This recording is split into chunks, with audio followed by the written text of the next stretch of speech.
ഇന്ന് തന്നെ ഡൗൺലോഡ് ചെയ്യൂ. കാണൂ നിങ്ങളുടെ ഫേവറേറ്റ് ഷോസ്. താൻ കേട്ടാനൊന്നും ഉദ്ദേശിക്കുന്നില്ലേ? തനിക്കും അത്യാവശ്യം കല്യാണ പ്രായം ആയല്ലോ. പറ്റിയ ഒരാളെ കിട്ടട്ടെ, അപ്പൊ നോക്കിക്കളയാം.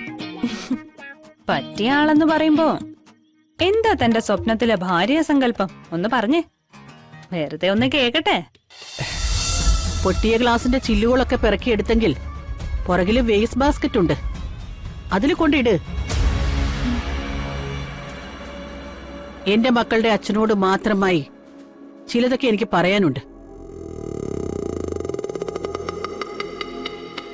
ചന്ദ്രലേഖയോട് ഇനി ഞാൻ പ്രത്യേകമായിട്ട് പറയണോ?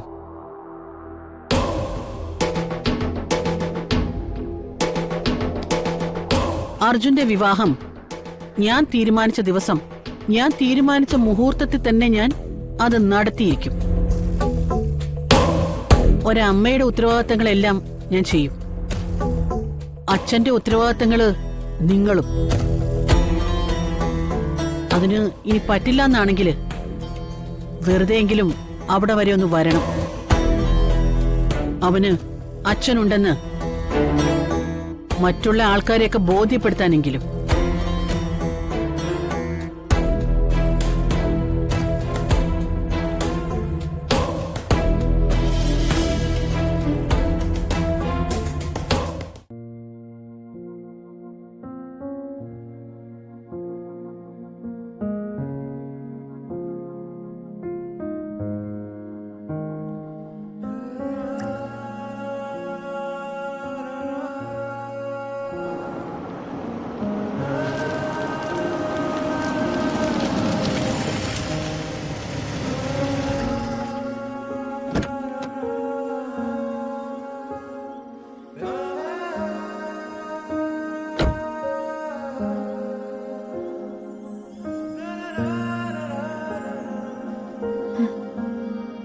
താനിന്ന് ഹോസ്പിറ്റലിൽ പോയിരുന്നോ?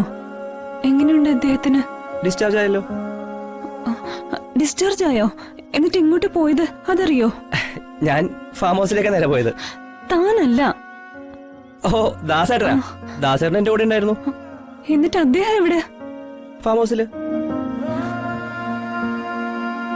ഞാൻ ദാസേട്ടനെ ഫാം ഹൗസിലാക്കി അവിടെ താമസിക്കാനുള്ള എല്ലാം ചെയ്തു കൊടുത്ത് അവിടുത്തെ കായസ്ഥ പണി കൂടി ഏൽപ്പിച്ചിട്ടാ ഞാൻ വരുന്നത്. പാവം, മക്കളൊക്കെ കുറച്ച് ദൂരെയാണെന്നാ പറയുന്നത്. എന്തായാലും ഞാനൊരു ഫോൺ വാങ്ങിച്ചു കൊടുക്കാനുള്ള ഏർപ്പാട് ചെയ്തിട്ടാ വന്നത്. ഫോൺ കിട്ടുമ്പോ മക്കളാരെങ്കിലും വിളിക്കട്ടെ. പക്ഷെ അവിടുന്ന് ഇപ്പോഴൊന്നും പോലെന്ന് ഞാൻ പറഞ്ഞിട്ടുണ്ട്. ഇപ്പൊ നിനക്ക് സമാധാനായോ? ഇത്ര നേരം എന്ത് ടെൻഷനായിരുന്നു? എന്ത് ടെൻഷൻ? അല്ല, ഹോസ്പിറ്റലിൽ പോയി കണ്ടപ്പോ മുതല് അദ്ദേഹത്തോടൊരു സ്നേഹം, പാവം തോന്നി, അത്രേ ഉള്ളൂ. എങ്കിൽ ടെൻഷൻ ഒന്നും വേണ്ട, എല്ലാം ഈ മഹി ഓക്കെ ആക്കിയിട്ടുണ്ട്. വീട് വായിത്തം പറയുമെങ്കിലും ചിലപ്പോഴൊക്കെ നല്ലതും ചെയ്യാറുണ്ട് നമ്മുടെ ഡ്രൈവർ പയ്യൻ. ആളൊരു പാവ. വെറുതെ നിന്നെ കളിയാക്കാൻ ഓരോന്ന് പറയുന്നതാ. ആർക്കെങ്കിലും എന്തെങ്കിലും പറ്റിയെന്നറിഞ്ഞാ കൂടെ തന്നെ കാണും. അതിനൊരു തീരുമാനം ഉണ്ടാക്കിയിട്ടേ പിന്നെ മാറൂ. ഞാൻ ആലോചിക്കുമായിരുന്നു, ഒരു പരിചയമില്ലാത്ത ഒരാളുടെ ആശുപത്രി ചെലവെല്ലാം ഏറ്റെടുത്ത് അദ്ദേഹത്തെ നോക്കി രക്ഷപ്പെടുത്തി ഫാം ഹൗസിൽ കൊണ്ട് താമസിപ്പിച്ച് ഒരു ജോലിയും കൊടുത്തു. ഇതുപോലുള്ള ആളുകളൊക്കെ വളരെ ചുരുക്കം പേരെ കാണൂ. അത് അയാളുടെ ക്വാളിറ്റി അല്ല, ഈ സ്വഭാവത്തിൽ വളർത്തിയെടുത്ത അച്ഛന്റെ അമ്മയുടെയും ക്വാളിറ്റിയാ. പണം കുറവാണെങ്കിലും മനുഷ്യനെ മനുഷ്യനായിട്ട് കാണാൻ പഠിപ്പിച്ച ഒരമ്മയുണ്ടാവും അയാൾക്ക്. എനിക്ക് ഉറപ്പ് പറയാൻ പറ്റും, അയാളുടെ സ്വഭാവത്തിന് പിന്നില് നല്ലൊരു അച്ഛനും അമ്മയും ഉണ്ടാവും.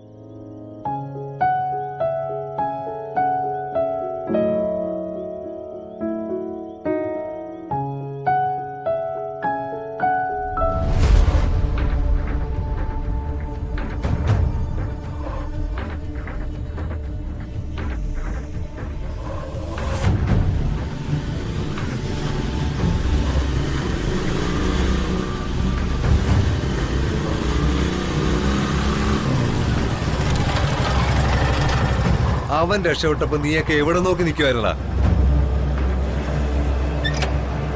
അണ്ണാ ഞങ്ങൾ അവിടെ തന്നെ ഉണ്ടായിരുന്നു. അവനെ ആരോ സഹായിച്ചിട്ടുണ്ട്, അത് ഉറപ്പാ. ഡിസ്ചാർജ് എഴുതി വാങ്ങിക്കൊണ്ടാ പോയത്. മാത്രമല്ല പഴയൊരു ഇന്നോവ കാറിൽ അയാൾ കയറുന്ന ഞാൻ കണ്ടതാ. ഞാനടുത്തെത്തിയപ്പോഴേക്കും കാർ പോയി.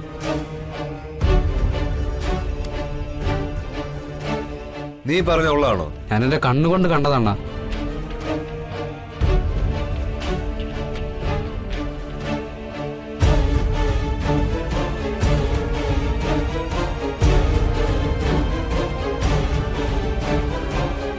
ആ നിങ്ങൾ നോക്കൂ, എനിക്ക് വേറൊരു പരിപാടിയുണ്ട്.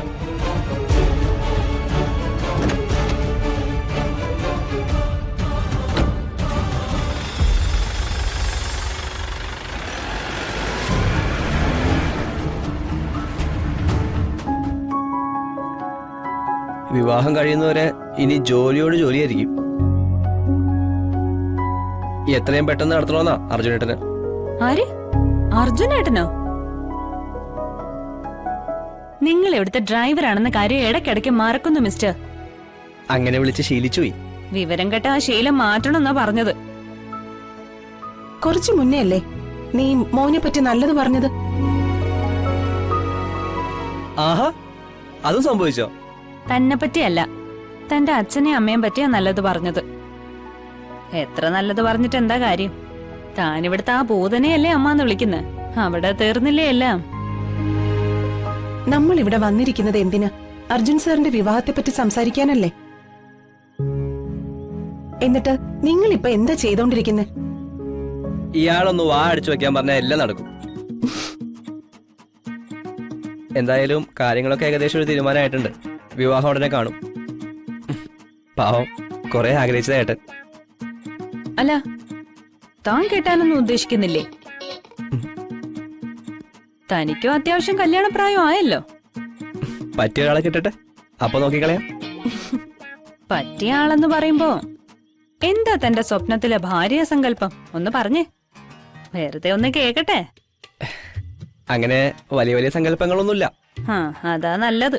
ബാക്കി പറ. കാണാൻ ആവേശത്തിന് ഭംഗി, എന്നെ നല്ലതുപോലെ സ്നേഹിക്കണം, എന്നെ മനസ്സിലാക്കണം, എപ്പോഴും എന്റെ അടുത്ത് തന്നെ ഉണ്ടാവണം.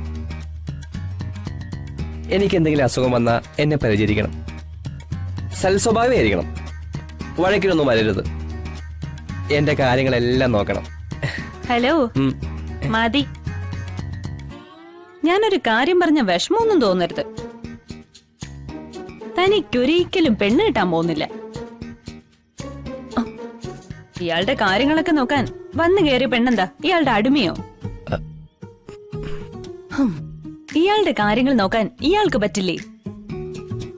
തന്റെ കാര്യം പോലും തനിക്ക് നോക്കാൻ പറ്റില്ലെങ്കിലേ കെട്ടാതിരിക്കുന്നതാ നല്ലത്. തന്നെ പോലൊരു സർട്ടിഫൈഡ് ആയ ഒരു മൊണ്ണയ്ക്ക് സൽസ്വഭാവിയായ ഒരു പെണ്ണ് ഇപ്പൊ കിട്ടും. പിടിച്ചിരുന്നു. ഇയാളല്ലേ പറഞ്ഞത് സങ്കല്പങ്ങളൊക്കെ പറയാൻ? സങ്കല്പം പറയാൻ പറഞ്ഞ വിവരക്കേടാണോ പറയുന്നേ?